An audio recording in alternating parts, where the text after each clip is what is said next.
Hello, good morning mga friend. Ayan, medyo nagbandar na yung ating pag-uulan. Today is Monday, walang pasok yung ating mga estudyante. Ayan, dahil sa habagat. Ayan. Pinospone nila yung yung klase dahil nga sa ilang araw nang nag-uulan. Kumusta na kayo? Di ba bumabaha dyan sa inyong mga lugar? Yan. Ito, praise God sa amin, hindi naman bumabaha. At maganda ang lugar namin dito sa Arayat na hindi siya bahain. Yan. For today's video mga friend, today is Monday. Yan. Ito, namalengke tayo, bumili tayo ng pansabaw. Yan. Para makahigop tayo ng sabaw sa malamig na panahon. Yan. Kaya ito, i-share ko sa inyo ang aking niluluto for today para sa aming tanghalian. Yan. Nandito pa yung aking mga estudyante, natutulog pa sila dahil nga walang pasok. Yan. O, nag-almusal na ba kayo mga friend? Kami ito, nag-almusal na. At nagluto lang kami ng pancake ni Daddy Lolo. For today's vlog mga friend, ito yung ating luluto ngayon. Ito, nagpapakulo tayo ng kamatis. Saka yun, meron siyang okra, sita, lagyan natin ng luya, siyempre dahil sigang, saka sibuyas. Yan, ilalagay na natin yung ating hipon.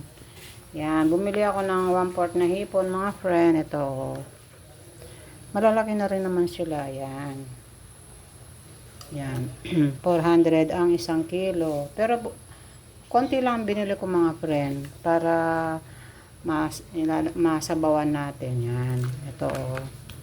Dahil yung mga estudyante lang natin ang kakain ito, bawal sa atin tong ganitong pagkain, ulam.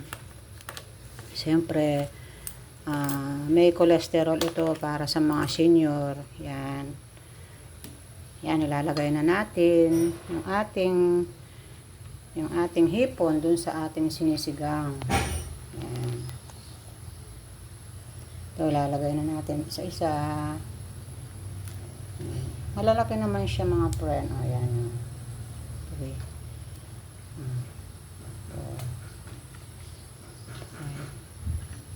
6. 8 piraso siya mga friend. 8 piraso lang binili ko kasi hindi tayo pwedeng kumain. Yung 3 bata lang yung ating pinagluluto ng sinigang na hipon. Yan. Para maiba naman mga friend ang ating panlasa dahil ilang days na rin kaming nagkakarne, yung mga bata, tsaka isda. Kaya ito, naisip ko rin magluto ng hipon para may sabaw. Yan. Yung ating sabaw na hipon.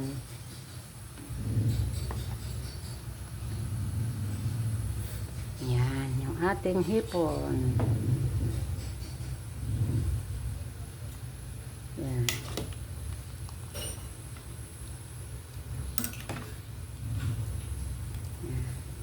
Maya-maya na natin lalagay yung ating gulay. Ayan, yung gulay natin. Pumili tayo ng mustasa.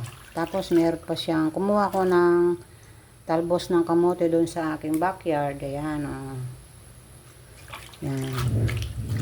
Pandagdag. Nag-ano lang yung aking mga gulay doon sa aking likod bahay. At syempre, lalagyan natin to ng ceiling green. Ayan. Para masarap yung ating sabaw. O, diba?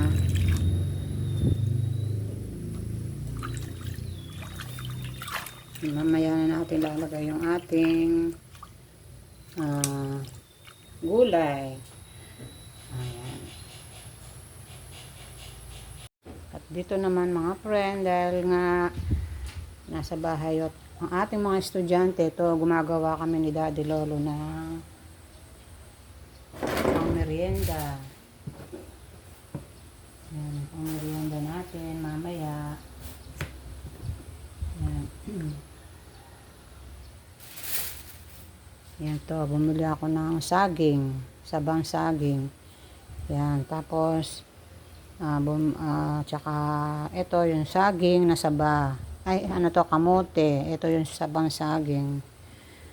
At dahil meron tayong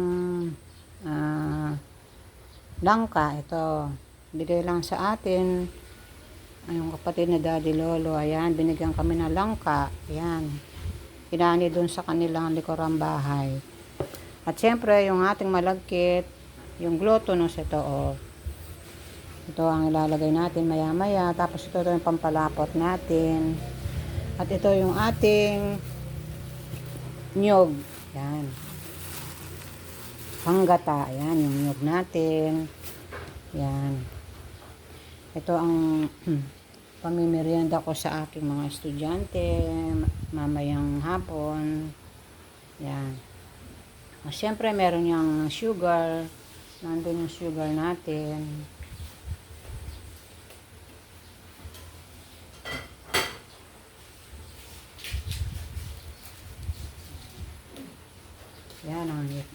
Yan ang ating ganap for today. Today is Monday.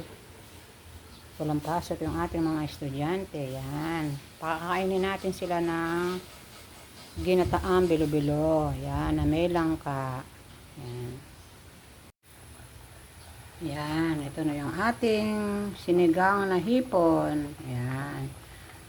Na may gulay. O, diba mga friend, may ulam na tayo. Later, mga friend.